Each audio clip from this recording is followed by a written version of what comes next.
The silent watcher, Marcus Chen, had always been a light sleeper. Growing up on Mars colony, every sound could mean the difference between life and death when the atmospheric processors occasionally hiccuped.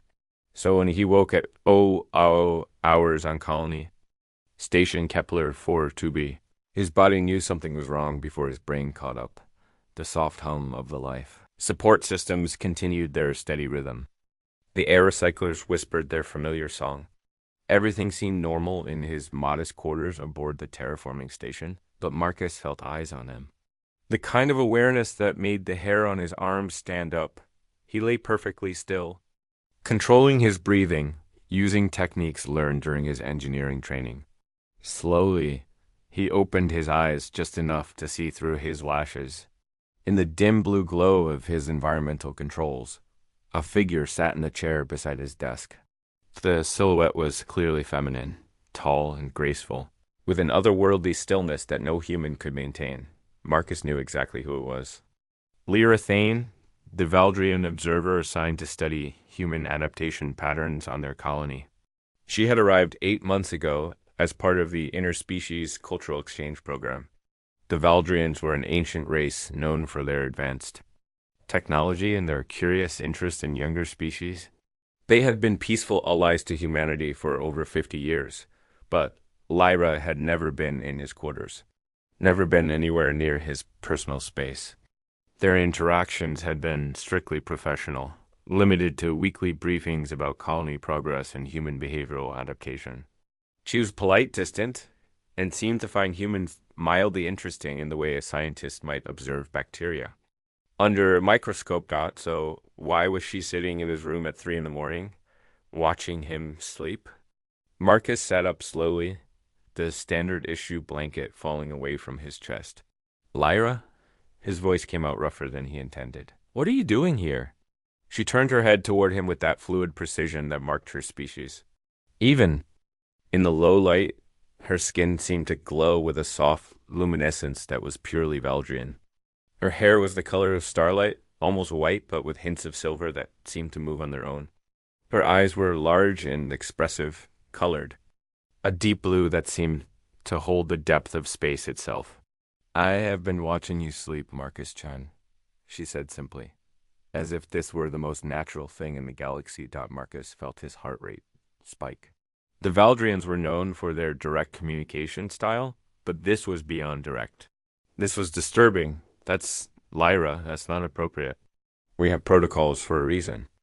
She tilted her head, studying him with those mesmerizing eyes.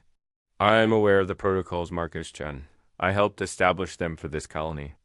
The way she said his full name, with that slight musical quality that all Valdrians possessed, sent an unexpected shiver down his spine. He pulled the blanket higher, suddenly aware of her gaze on his exposed skin. Then why are you here? He asked, trying to keep his voice steady. Lyra stood with that characteristic grace of her people. She was tall, nearly 6.5 feet, with the elegant build that allowed Valdrians to move like they were dancing through water. Her form-fitting suit seemed to shimmer in the low light, clearly made from some advanced Valdrian material. She moved closer to his bed, and Marcus caught a scent that always seemed to surround her. It was like ozone and something floral, something that didn't exist on any human-settled world. You are the reason I came to this planet, she said softly, her words barely above a whisper. The statement hit Marcus like a physical blow. What?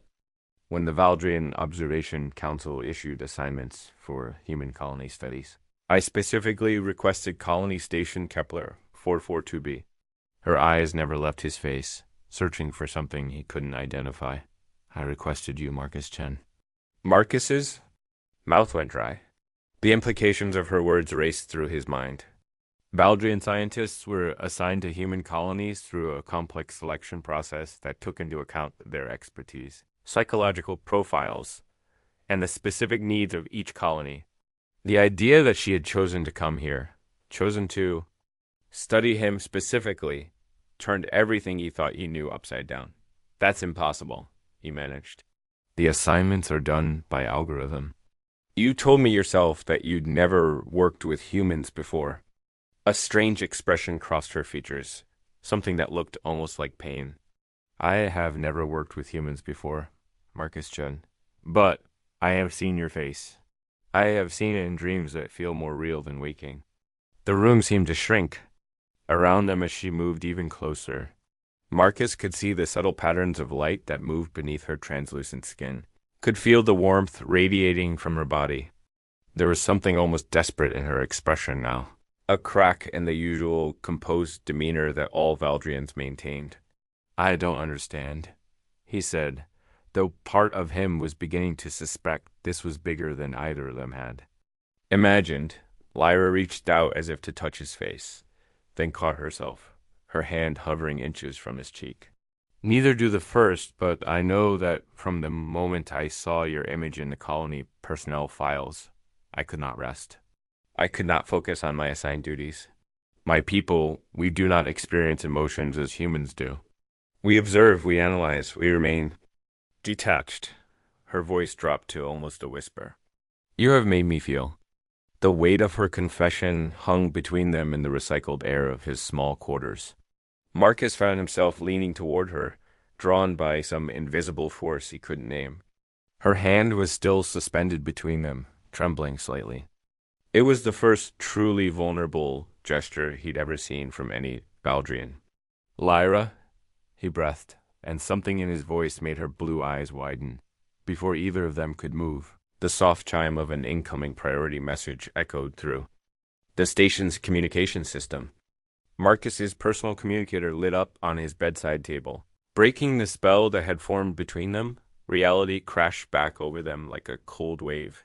Lyra stepped back abruptly, her composed mask sliding back into place.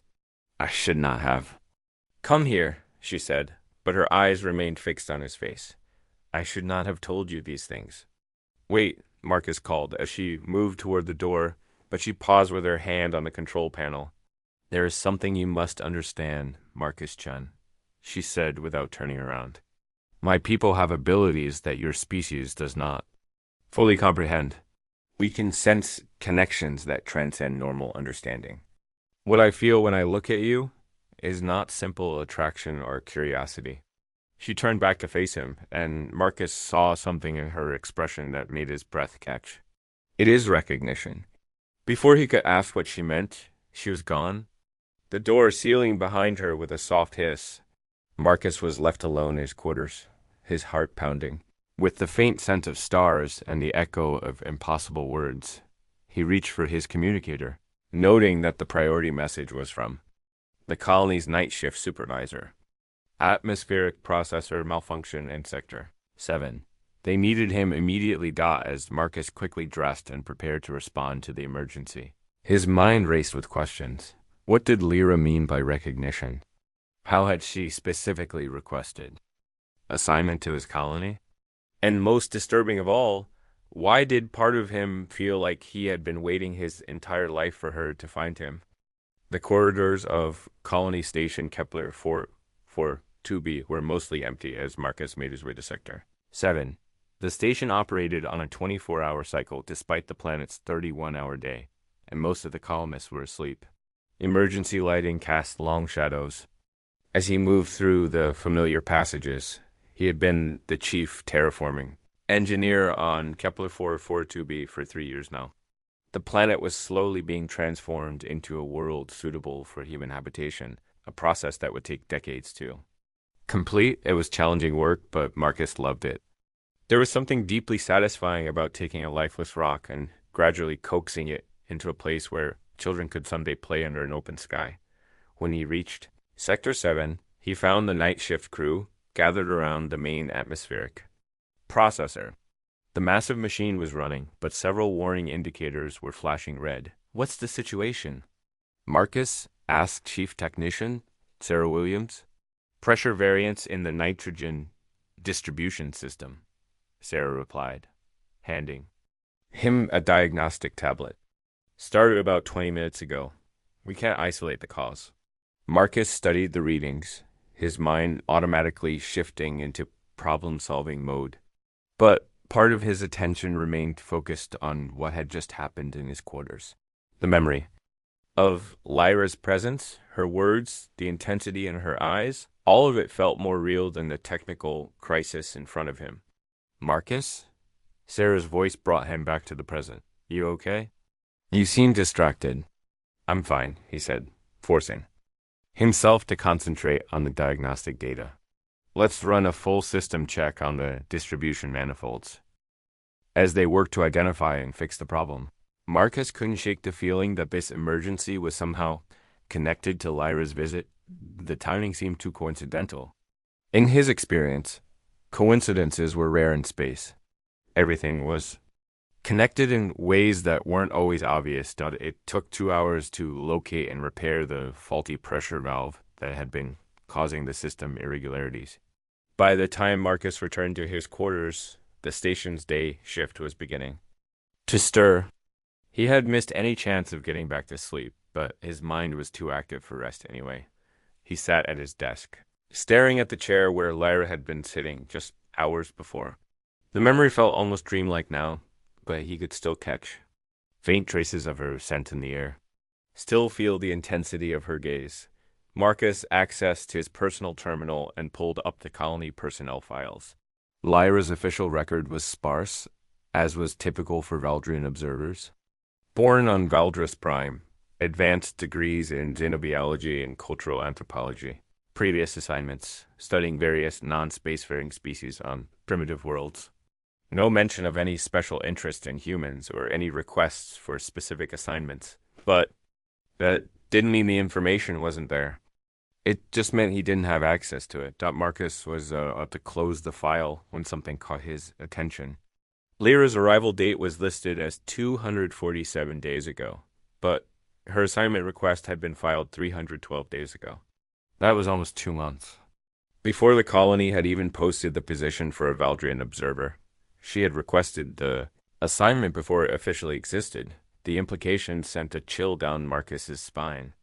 Either Lyra had access to classified colonial planning information, or she had somehow known that Colony Station Kepler 442b would need a Valdrian observer before anyone in the colonial administration had made that decision. Or there was a third possibility, one that Marcus barely dared to consider. Maybe Lyra was telling the truth. Maybe she had come to this distant planet for him specifically, drawn by forces that neither of them fully understood. As Marcus sat in his quarters, watching the artificial dawn begin to brighten the station's corridors through his small viewport, he realized that his carefully ordered life as a terraforming engineer was about to become much more complicated. And deep down, in a part of himself that he rarely acknowledged, he found that he was looking forward to it. Asterisk, the cosmic truth. Days passed before Marcus saw Lyra again. She had been avoiding him with the same precise efficiency that she applied to everything else, but Marcus was patient. He had learned patience during his years working with massive terraforming projects, where success was measured in decades. Not days. When she finally appeared, it was in the observation deck, during the station's quiet period. Marcus had been reviewing atmospheric composition reports when he sensed her presence. He was beginning to understand that awareness of her was becoming instinctive, like recognizing a familiar voice in a crowded room. You have been researching me, Lyra said without preamble, moving to stand beside the large viewport that showed the slowly changing landscape of Kepler 442b below them. Marcus didn't deny it. Your assignment request was filed before the position existed. Yes. How did you know the colony would need a Valdrian observer? Lyra was quiet for a long moment, her blue eyes reflecting the reddish light of the planet's distant sun. My people have a concept that does not translate well into human language. We call it Shanai, the calling of echoes across time. Marcus set aside his reports and moved closer to her. Explain. Your scientists understand that consciousness creates patterns in what you call quantum fields. These patterns can persist long after the consciousness that created them has ended. Lyra turned to face him, and Marcus was struck again by how her presence seemed to make the air itself feel different. Among my people, strong emotions or significant events sometimes create echoes that can be felt across vast distances, even across time itself. You're talking about psychic phenomena, Marcus said. The Valdrians have confirmed psychic abilities? Not psychic in the way humans understand it. More like dot dot dot resonance. When two consciousnesses are compatible at a quantum level, they can share experiences, memories, even dreams across any distance. Lyra moved closer to the viewport, placing her hand against the transparent aluminum. For the past 2 of your years, I have been dreaming of this place, this planet, and of you. Marcus felt his heart rate increase. Dreams about me specifically? Not. You exactly, someone who shares your quantum signature. Someone who lived long before you were born. Lyra's luminescent skin seemed to pulse with a faint inner light. 300 years ago, a human colony ship called the New Horizon was attacked by raiders near the Vega system. The ship was damaged and drifting toward a dying star. Marcus had never heard this story, but something about it felt familiar, like a half-remembered dream. A Valdrian exploration vessel found the colony ship and attempted to render aid. Lyra continued, but the human technology was incompatible with our systems. The colony ship carried 15,000 humans, including many children. Without help, they would all die. What happened? The captain of the colony ship was a man named David Chen. Lyra's eyes found his. He worked with the Valdrian ship commander, a female named Zephyr Valthane, to jury-rig a solution using both human and Valdrian technology. Marcus felt the blood drain from his face. Chen, that's my family name. Yes, David Chen sacrificed himself to save the colony ship. He entered the radiation-flooded engine compartment to manually activate the hybrid drive system that he and Zephyr had designed. 15,000 humans lived because of his choice. The observation deck seemed to spin around Marcus as the implications hit him. You think I'm somehow connected to this, David Chen? I know you are. Lyra turned away from the viewport and faced him fully. Zephyr Valthane was my ancestor. She shared the memory of David Chen's sacrifice through our collective consciousness, passing it down through generations. For 3 centuries, her line has carried the memory of a human who chose to die for strangers. Marcus sat down heavily in one of the observation chairs. That's why you came here.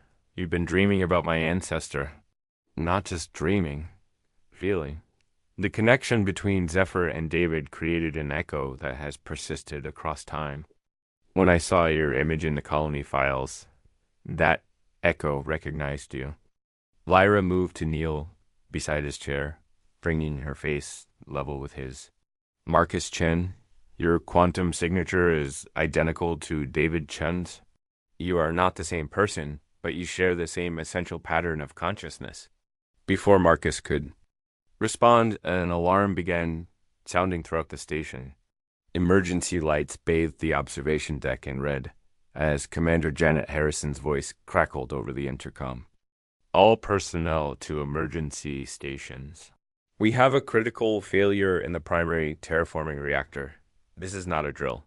Marcus and Lyra ran toward the reactor section, but Marcus's mind was reeling from her revelations.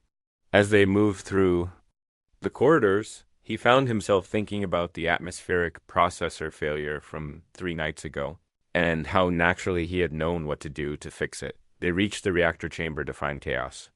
The massive fusion reactor that powered the terraforming systems was showing dangerous pressure buildup. If it failed, not only would the colony lose power, but the explosion could crack the planet's crust and release toxic gases that would poison the atmosphere for centuries. What's the situation? Marcus called to Chief Engineer Tom Bradley. Containment field is destabilizing, Tom replied, sweat beading on his forehead. We've got maybe 20 minutes before total failure. The evacuation? Ships can't launch in time to get everyone off planet. Marcus studied the reactor readings, and something strange happened. The technical specifications seemed to rearrange themselves in his mind, showing him possibilities that shouldn't exist.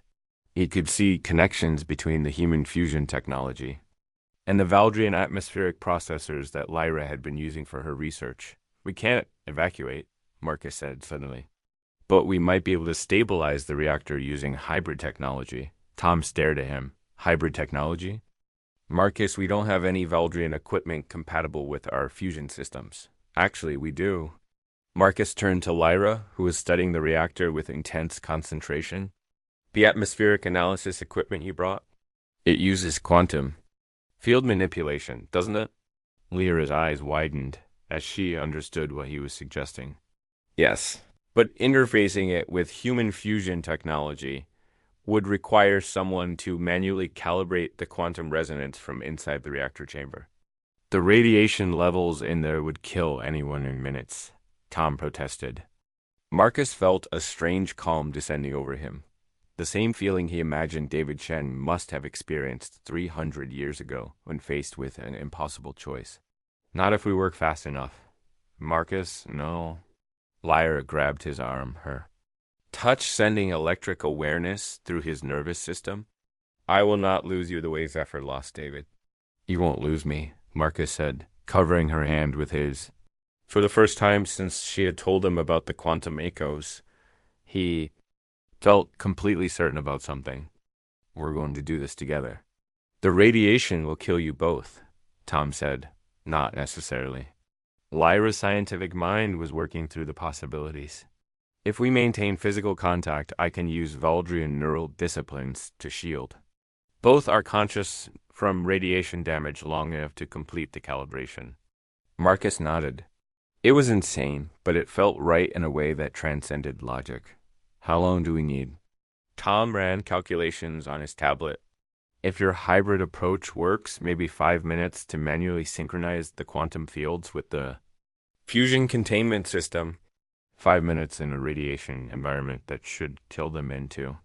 Marcus looked at Lyra and saw his own determination reflected in her blue eyes. Let's do it. They entered the reactor chamber together, Lyra's hand clasped tightly in Marcus's.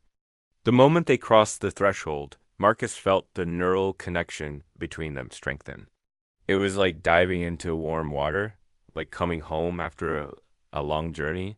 Through their bond, he could sense Lyra's thoughts merging with his own.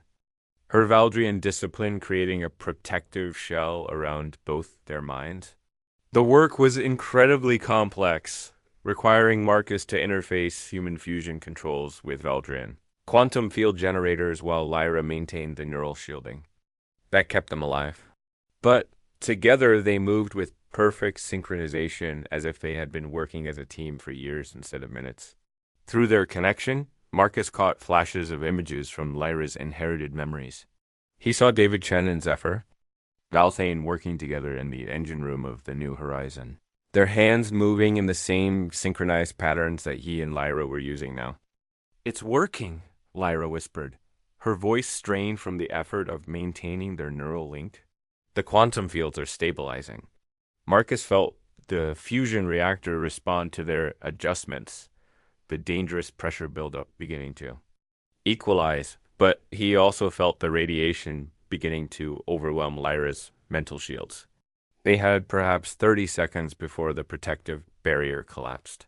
Final calibration, Marcus said, his hands moving across the controls with instinctive precision. Almost there. The last connection locked into place just as their neural shields failed. The hybrid system engaged, the Valdrian quantum field generators perfectly synchronizing with the human fusion reactor.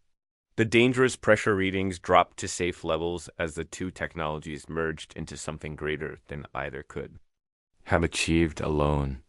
Marcus and Lyra stumbled out of the reactor chamber and collapsed in the corridor, their bodies shaking from radiation exposure and psychic exhaustion.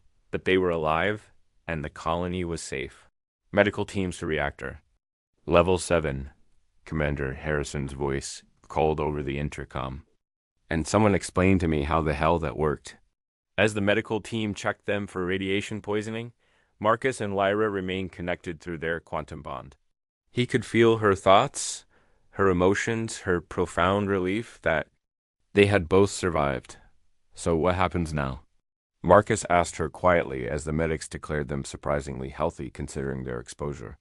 Now, Lyra said, her hand finding his again, I submit a request to remain permanently assigned to Colony Station Kepler 442b.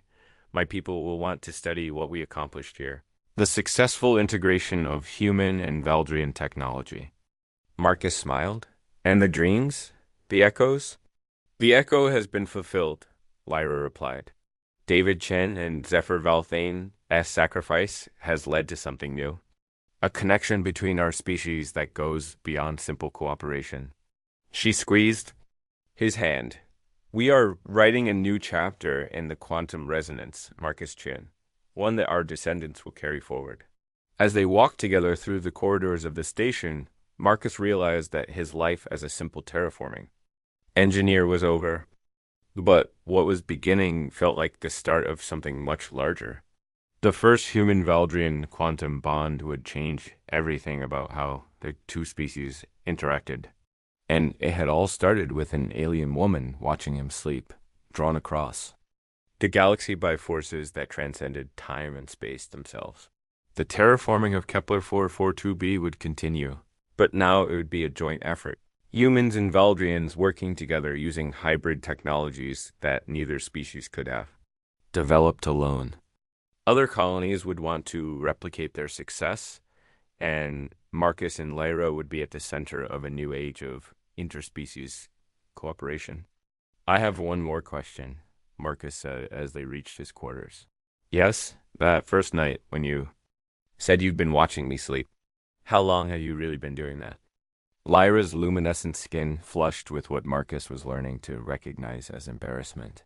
Every night since I arrived on the station, Marcus laughed, pulling her closer to him. Next time, just knock. I'm a pretty light sleeper. I will remember that, Lyra said, her blue eyes sparkling with something that looked remarkably like human mischief. As the doors to Marcus's quarters closed behind them, the quantum echo that had brought them together settled into something new. Not an echo of the past, but the beginning of a future where human determination and Valdrian wisdom could accomplish miracles together. In the depths of space, other colonies would soon learn that some connections are strong enough to bridge any distance, overcome any obstacle, and unite species that had never imagined they could truly understand each other. The age of true interspecies partnership had begun, started by a woman who watched a man sleep and recognized in him the echo of a hero from centuries past. Asterisk.